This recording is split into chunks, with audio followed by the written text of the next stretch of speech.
संध्याकाळची वेळ, गजबजलेला रस्ता आणि सुरक्षित समजली जाणारी रिक्षा. मात्र काही मिनिटातच हा प्रवास मृत्यूच्या छायेत पोहोचला. पनवेल तालुक्यातील करंजाडे येथे एका रिक्षा चालकानं महिलेवर तब्बल 27 ते 28 वेळा चाकूनं वार करत तिचा जीव घेण्याचा प्रयत्न केल्याची धक्कादायक घटना बुधवारी सायंकाळी घडली. या घटनेनंतर संपूर्ण परिसरात संतापाची लाट उसळली असून महिला सुरक्षेचा प्रश्न पुन्हा ऐरणीवर आलाय.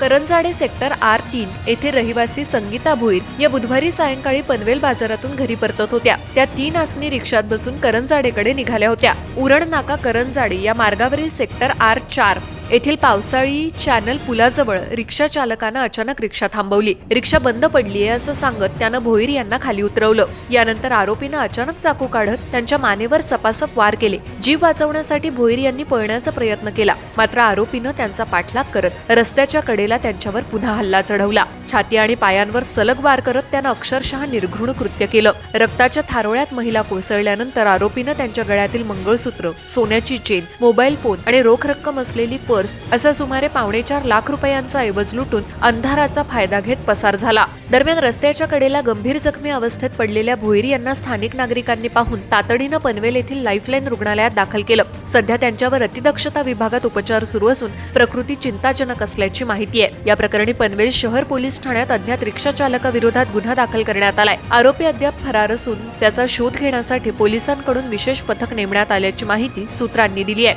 भर सायंकाळी सार्वजनिक रस्त्यावर एका महिलेवर इतका निर्घृण हल्ला होऊन आरोपी पसार होणं ही कायदा सुव्यवस्थेसमोरील गंभीर बाब असल्याची प्रतिक्रिया नागरिकांकडून व्यक्त होतीये. करंजाडे परिसरात यामुळे भीतीचं वातावरण पसरलंय. दरम्यान संकल्प शैक्षणिक आणि सामाजिक संस्थेच्या अध्यक्ष वैशाली जगदाळे यांनी आरोपीला तातडीनं अटक करून कठोर शिक्षा देण्याची मागणी केली आहे. महिलांनी सुरक्षित समजल्या जाणाऱ्या रिक्षात बसूनही जीव धोक्यात येत असेल तर महिला सुरक्षिततेच्या घोषणा या केवळ कागदावरच उरल्या आहेत असा संतप्त सवाल त्यांनी उपस्थित केलाय.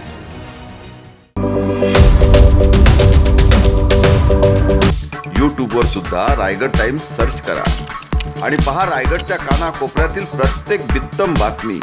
आणि हो, लगेचच सबस्क्राईब बटनवर क्लिक करायला विसरू नका. रायगड टाइम्स, आपलं चॅनल, आपला आवाज.